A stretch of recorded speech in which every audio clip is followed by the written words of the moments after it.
Hi, this is Sebastian Forens and Star Lounge. I was thinking all this romance and passion and emotions, how do you prepare for those types of scenes on set? Is there a specific mindset you're going for right before the camera starts rolling? It's kind of like we've lived these characters so long now. When we're on set and when we're with each other, we kind of just click into that mode, and I mean, we do live these characters. Yeah, go ahead. Yeah, I mean, it's right now because we've really established like how our characters treat each other, and we like, you know, the preparation. It's not like we have to sit down necessarily and like. I think that was beforehand. Yeah, yeah. Before we started the series, we read all the books, we studied everything, we got everything down, and then when we started, now it just. It really flows easily, and plus like, there's really no way of preparing as long as the book makes you feel a certain way, and you know it's your job to emulate that, and if you don't, you're gonna kill it for everyone. That's enough to make you like, you know. I mean, that's basically if the book doesn't fill you with everything that it fills the fans with. I mean, I feel like any really true Twilight fan who's a girl, who's 17, could probably play Bella if she was just not, if she wasn't embarrassed and she could actually just get past, because all the Twilight fans are filled with the same thing that you need to bring something to life, so. Thank you. Now it's the You know what I mean? I definitely know what you mean.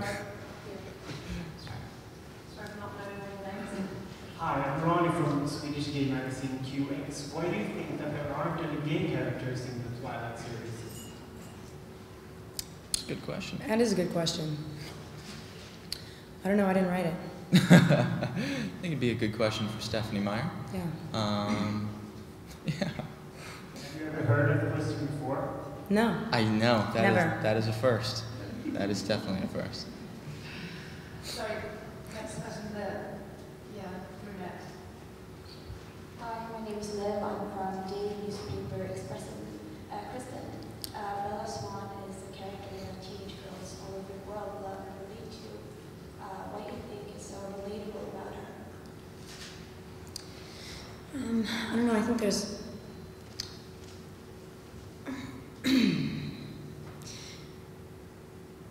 I mean, I feel like even maybe the most popular girl in school feels a little bit insecure sometimes, and Bella's, what I really love about Bella is that she seems really sort of like way too self-conscious and awkward, but she's actually not. It's just that people look at her like that. It's like I feel like she's awkward, but she really owns it, and I've always said that, and I've said this a lot lately, so I'm starting to feel a little bit ridiculous, but she makes a lot of mistakes and learns from them really well, and it's not always, you know, your mistakes are not what define you. I feel like it's the way you deal with your problems, and she really learns very well and acknowledges everything it is. Everybody says that she's quite selfish or whatever, but I feel like that's kind of a virtue. I mean, she knows herself. She really trusts herself, and I don't know. That's everything that I like about her, and also I feel like when you read the books as a girl, you put yourself in her position completely, and so it's easy to just be her because it's written so well, because it's so visceral, you know. Have you brought a lot of yourself to the character?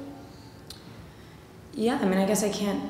I've brought a lot of myself to every character I've played. I can't bring someone else. So, yeah.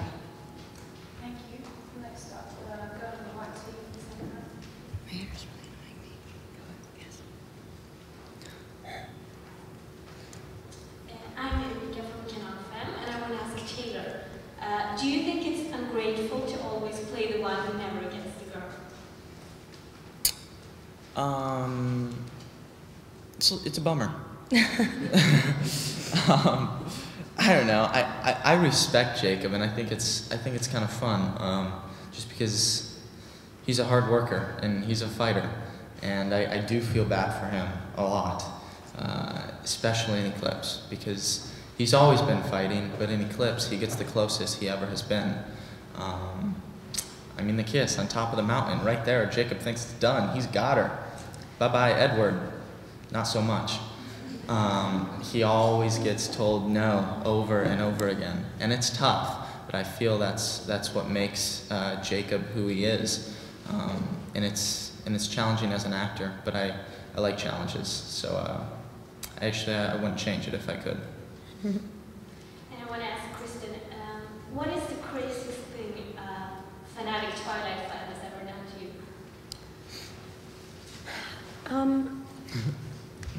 We like to say enthused fans, not crazy, but he has much more strange experiences than I have. Both boys obviously have much stranger experiences than I do. I think the weirdest thing that ever happened to me was somebody knocked on my. I was staying at a hotel and somebody knocked on my door and asked me to light their cigarette, and I was like, "Who are you?" They were like, "Oh, we just sort of saw you walk into your room, and do you have light?" It's like, oh God, that's like now they're trying to yeah. So that was weird. That's funny. Thank you. Stop. Yes. Hi, I'm from Sweden. I have a question for Kristen. You've been very open about that you're into this for acting, not for the fame. But you still, since you have so many fans, you have become a role model for so many teenagers. How does that make you feel? And do you have a sort of message for your young fans?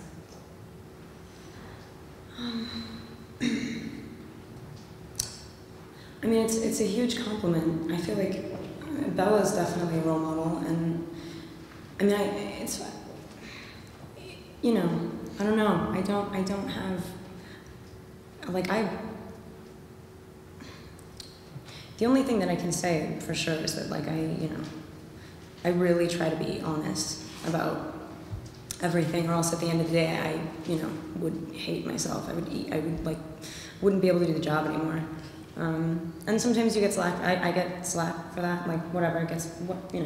Whatever. But I would say my advice to anybody was just don't betray yourself, and that's I think probably the most basic piece of advice that anybody would give anybody. But don't betray yourself.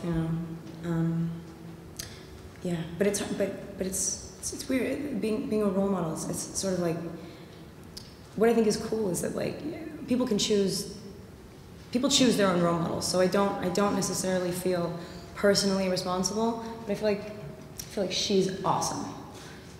Yeah. Well, at the moment you, I guess you get many questions about crazy fans or enthusiastic fans. But have you ever Googled yourself or checked out yourself on YouTube and found something nice that made you happy? Yeah. Can you mention something? Our fans do some of the coolest things. I mean, they make stuff. Yeah. They're very creative. They're very creative. I love the trailers that they put together before the movie's even out. I think that sometimes they should get a job doing stuff like that because they're really good at it. Those are always fun to watch.